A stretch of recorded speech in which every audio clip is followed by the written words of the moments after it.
10 boating hacks. 10. If you're still using an old-fashioned compass with an electrical light, twist the two wires around each other, otherwise it will be a large source of compass error. Nothing, of course, compared with the lack of accurate compass on your smartphone. 9. An anchor can get so well hooked that one person can't haul it up in the morning. When this happens, bring the boat up right above the anchor, then tie it down well and run the boat backwards several meters to break the bight. 8. If starting at point A and are heading to point B, you can draw a straight line on the chart showing that you are somewhere along that line. A depth reading taken at the same time will give you an idea of where you are along that line. Using time and speed will also give you a similar, fairly accurate reading. You can, of course, use a GPS or a chart plotter, but always have paper charts on board.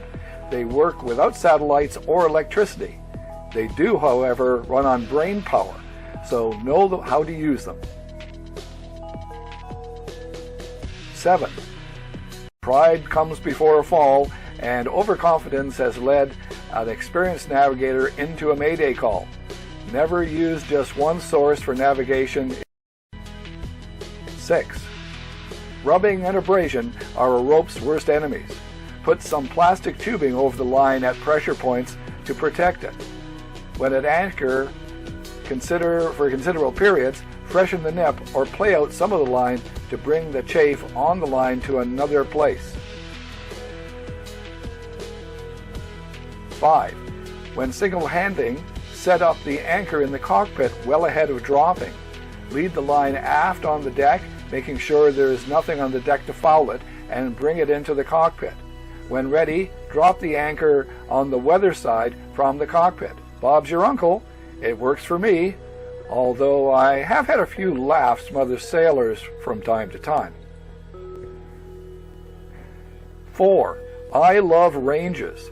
They're also called transits, by the way. When navigating difficult waters, they can keep you off the shallows and rocks. They work on the concept of a rangefinder, with the top range being further away from that of the bottom. Line them both up and you are well inside the channel. 3.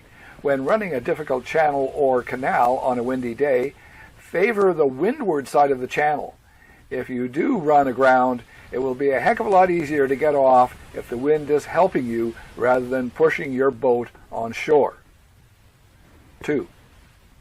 A captain and crew are always on call to do difficult and often physically difficult tasks in a situation that everyone must wear their PFDs and a harness when necessary, and never ever sail while you are impaired by drugs or alcohol. You need to know that when you make a decision, your judgment is not clouded. If a crew member is injured or worse, you need to be able to live with your decision. Wait till you get back to the dock or at anchor to enjoy that bevy or spliff. And now, number 1. To handle your boat well, you must know it well. Know what it will do, how fast it will go, how to steer it in reverse, and how much space it will take to turn. Even how much the boat drifts in heavy winds and currents is very important. This knowledge comes from experience and practice and not from a book. Get out there and sail, damn it! If you like this video, please subscribe. I publish a new video about every month, so it's not much of a commitment.